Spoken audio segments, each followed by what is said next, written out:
মতো করে গাহে তোমার চরণার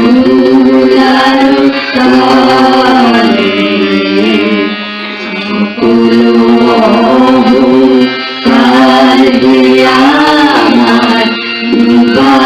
চোখের জলে আমার মাথা নত করে গাহে তোমার চরণার তলে। শ্রী শ্রী গণেশ পাগলের ১৭৭তম জন্ম মহোৎসব উপলক্ষে এক আকর্ষণীয় কবি সম্মেলন অনুষ্ঠিত হয়েছে। ৩রা ফেব্রুয়ারির বিকালে হাবড়া ১ নম্বর ব্লকের কুমড়া গ্রাম পঞ্চায়েতের কাশীপুর উত্তরপাড়া স্বর্গীয় নীরজচন্দ্র বিশ্বাসের বাড়িতে এই কবি সম্মেলন অনুষ্ঠিত হয়। কবি শিক্ষক, সঙ্গীত শিল্পী, অভিনেতা ধন্তু বিশ্বাসের উদ্যোগে আয়োজিত এই কবি সম্মেলনে সভাপতিত্ব করেন বর্ষীয়ান কবি তারাশঙ্কর আচার্য।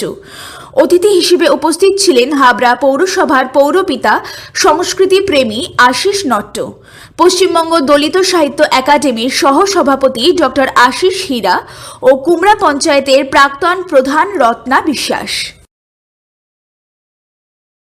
এদিন আয়োজক ধন্তু বিশ্বাস, তার স্ত্রী বনানী বিশ্বাস এবং 2 কন্যা বলাকা ও তোয়ার সমবেত সঙ্গীতের মাধ্যমে কবি সম্মেলনের শুভ সূচনা হয়। উপস্থিত অতিথিদের উত্তরীয় ফুল, ডায়েরি ও কলম দিয়ে বিশ্বাস পরিবারের পক্ষ থেকে আন্তরিকভাবে বরণ করা হয়। এরপর স্বরচিত কবিতা পাঠ, সঙ্গীত, আবৃত্তি ও ভাষ্য পাঠ করেন আশিস নট্ট, আশিস হীরা, গৌরাঙ্গ দাস, রমেন্দ্রনাথ অধিকারী, প্রদীপ মিস্ত্রি, শ্যামল ব্যাপারী, সুদিন গোলদার, মাজেদ আলী মণ্ডল, তারাশঙ্কর আচার্য, রাম বৈরাগী, বিশ্বজিৎ সরকার, ইমদাদুল বিশ্বাস, রিধি মণ্ডল, জিসান মণ্ডল, বলাকা, তোয়া, বিদিশা, তানিয়া, ভোলা সরকার, প্রতুল রায় প্রমুখ। বহু কিশোর কিশোরীর উপস্থাপন কবি সম্মেলনকে প্রাণবন্ত করে তোলে। বিশ্বাস পরিবারের পক্ষ থেকে এদিন উপস্থিত সকলকে হার্দিক অভিনন্দন জানানো হয়। এদিন সমগ্র অনুষ্ঠানটি নান্দনিকভাবে উপস্থাপন করেন কবি রাম বৈরাগী। ক্যামেরায় প্রদীপ মিস্ত্রির সঙ্গে সুদিন গোলদারের রিপোর্ট, নিউজ প্রতিধ্বনি, উত্তর 24 পরগনা। মহামানব গণেশ পাগল, যাকে আমরা মানবত্বের মধ্যে রাখতে চাই না, অ্যাকচুয়ালি তিনি আমাদের কাছে ভগবান। অধুনা বাংলাদেশের গোপালগঞ্জ জেলার পোলসাই গ্রাম, তার জন্ম 1255 খ্রিস্টাব্দে। তো চরম দারিদ্রতার শিকার হয়ে তিনি একসময় গুরু বিন্দু দাসের আশ্রয়ে চলে যান। সেখান থেকেই তার ঈশ্বর লাভ। তিনি একই সঙ্গে মা কালীকে পেয়েছেন, একই সঙ্গে জগৎগুরু শ্রী নারায়ণকে পেয়েছেন।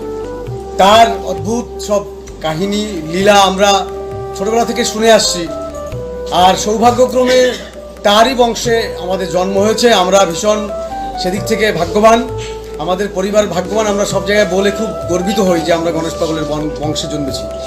গণেশ পাগল নিজে সংসার করেননি, কিন্তু তার যে অন্যান্য ভাই ছিল, দাদা ছিল, তাদের পরিবার থেকে আমাদের উৎপত্তি হয়েছে। যাই হোক, আমরা গণেশ পাগলের অনুষ্ঠান করার মধ্যে দিয়ে আমাদের বাড়িতে এটা 42তম বর্ষ চলছে। আমরা প্রথম দিনে যেমন হয় অধিবাস বলে, অধিবাস হয়েছে। সারা রাত ধরে আমাদের যে সমস্ত মতুয়া দল এসেছিলেন তারা জাগরণ করেছেন। যাই হোক, তারপর দিন সকালবেলা আমরা প্রভাত ফেরি করে দিন থেকে আজকে যেমন আমাদের সাংস্কৃতিক অনুষ্ঠান হচ্ছে, নরনারায়ণ সেবার সঙ্গে সঙ্গে গতকালকে নরনারায়ণ সেবা আছে, আজকে আমরা মিন মহোৎসব করেছি, আগামীকালকে কবি গান রয়েছে। এবছরে আমাদের 9তম সংযোজন কবিতার আসর। আমরা দারুণভাবে সাড়া পেয়েছি। আমি এত আশাই করিনি যে এত বড় বড় মানুষ এখানে আসবেন। তারাশঙ্কর বাবু, শ্যামল, আমার ভাই, আমার বন্ধু মাজেদ আলী মণ্ডল, আমি গুরুদেব বলি, গৌরাঙ্গদা। আমাকে ধন্তুদা কেন বলেন আমি জানি না, আমি ওনার হাঁটুর বয়সীও নয়, আমি গুরুদেবের মতো মনে করি গৌরাঙ্গদা। তিনি এসছেন, মিস্ত্রিদা তিনি এসছেন, প্রদীপ মিস্ত্রি। তো রাম তো রয়েছে আমাদের বাড়ির লোক, আমার কাকা দশরথ বৈরাগী রয়েছেন, প্রত্যেকে রয়েছেন, সুসেন কাকু রয়েছেন।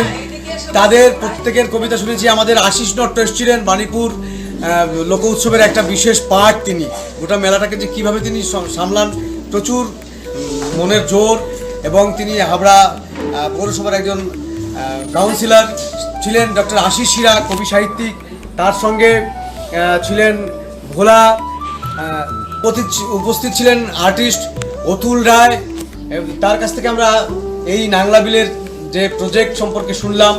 আমাদের ম্যাডাম রয়েছেন প্রাক্তন প্রধান এবং সভাপতি শ্রীমতী রত্না বিশ্বাস, তার কাছ থেকে শুনলাম আমাদের সম্পর্কে। তো প্রত্যেককে আমাদের পরিবারের পক্ষ থেকে আন্তরিক কৃতজ্ঞতা, ধন্যবাদ এবং নমস্কার জানাচ্ছি। সুদিনদা রয়েছেন, সুদিন গোলদার, সাংবাদিক, কবি, তিনি আমাদের এখানে এসছেন এবং আরও সবাইকে উৎসাহিত করে নিয়ে এসছেন। সুদিনদাকে আমার আন্তরিক কৃতজ্ঞতা জানাই।